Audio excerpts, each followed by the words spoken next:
Praise the lord. దేవుని ఘననామమునకు మహిమ కలుగునుగాక. వేకోజామున బెరయా సందేశం. ముందుగా ఒక పాట పాడుకుందాము. గాఢాంధకార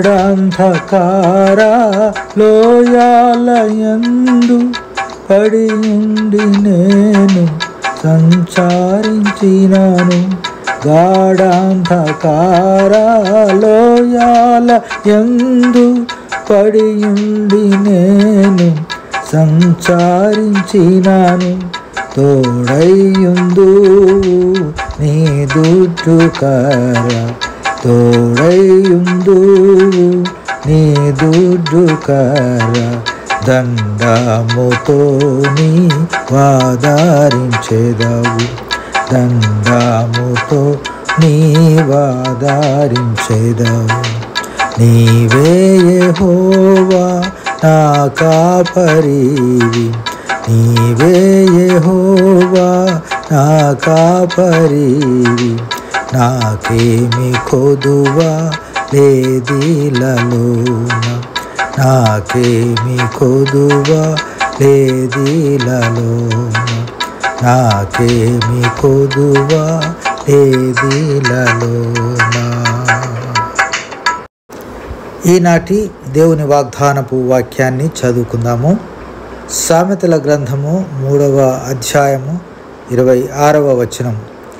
కాలు చిక్కుబడకుండునట్లు ఆయన నిన్ను కాపాడును. ప్రభునందు ప్రియమైన దేవుని ప్రజలారా, ఈ వేకోజామున దేవుడు మనకిచ్చినటువంటి ఈ లేఖన భాగాన్ని బట్టి దేవునికి ఎంతగానో వందనాలు.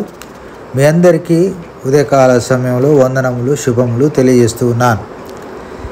ఇక్కడ దేవుడు తన ప్రియ బిడలకు ఇస్తున్నటువంటి చిన్న సందేశం ఏమిటంటే, దేవుని యొక్క ఉపదేశములను, ఆయన ఆజ్ఞలను హృదయపూర్వకంగా గైకొన్నట్లయితే దేవుడు ఈ వాగ్దానం ద్వారా దేవుడు కాపాడేవాడుగా ఉంటున్నాడు. 3వ అధ్యాయం సామెతల గ్రంథం 3 మొదటి వచనంలో అంటాడు, నా కుమారుడా నా ఉపదేశములను మరువకము, నా ఆజ్ఞలను హృదయపూర్వకంగా గైకొనుము అంటాడు.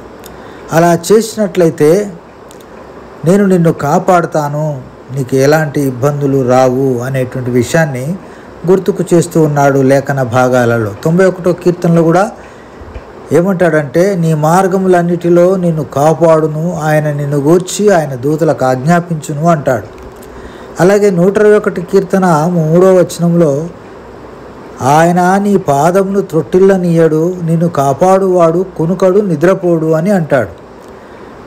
అదే అధ్యాయము 7వ వచనంలో, ఏ అపాయము రాకుండా యెహోవా నిన్ను కాపాడును అంటాడు.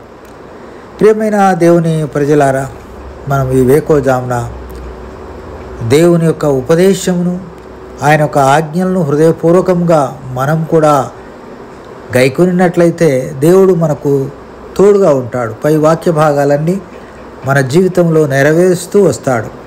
ఆయన మనల్ని త్రొట్టిల్లనీయకుండా కాపాడుతూ, మనము ఆయన రాకడ కొరకు ఎదురు చూసేటువంటి బిడ్డలంగా ఆయన మనల్ని నిలబెట్టుకుంటాడు.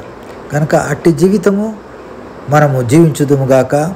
మనమందరము దేవునికి ఇష్టంగా జీవించినట్లయితే దేవుడు మనల్ని ఈ విధంగానే కాపాడుతూ వస్తాడు.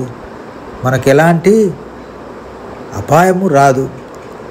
కాలు చిక్కుబడకుండానట్లు ఆయన నిన్ను కాపాడుననే వాగ్దానం మన జీవితంలో నెరవేరుస్తాడు. ఈ కొద్ది మాటలు దేవుడు దీవించి ఈ ఉదయకాలంలో మనల్ని బలపరచునుగాక.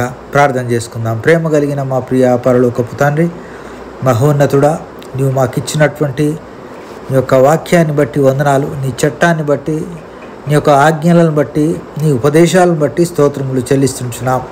నీ యొక్క గ్రంథంలో లిఖించబడిన వాక్యాలన్నీ మా కొరకే ప్రభు. మేము కూడా నాయన నీ అందరి భయభక్తులు కలిగి జీవించినట్లయితే ఈ వాక్యాలన్నీ మా జీవితంలో నెరవేర్చేవాడుగా ఉన్నావు. అట్టి జీవితం మాకు దయచేసి నిరాకడ కొరకు మమ్మల్ని సిద్ధపరచుమని ఈ వేకోజామున ఈ యొక్క ఎపిసోడ్ చూస్తున్నటువంటి, ఈ వాక్య భాగాన్ని వింటున్నటువంటి నీ ప్రియ బిడ్డలందరినీ కూడా దీవించి ఆశీర్వదించుమని యేసయ్య అతి శ్రేష్టమైన నామమున స్తుతించి ప్రార్థించి అడిగి వేడుకొంచున్నాం తండ్రి. ఆమెన్. Praise the lord.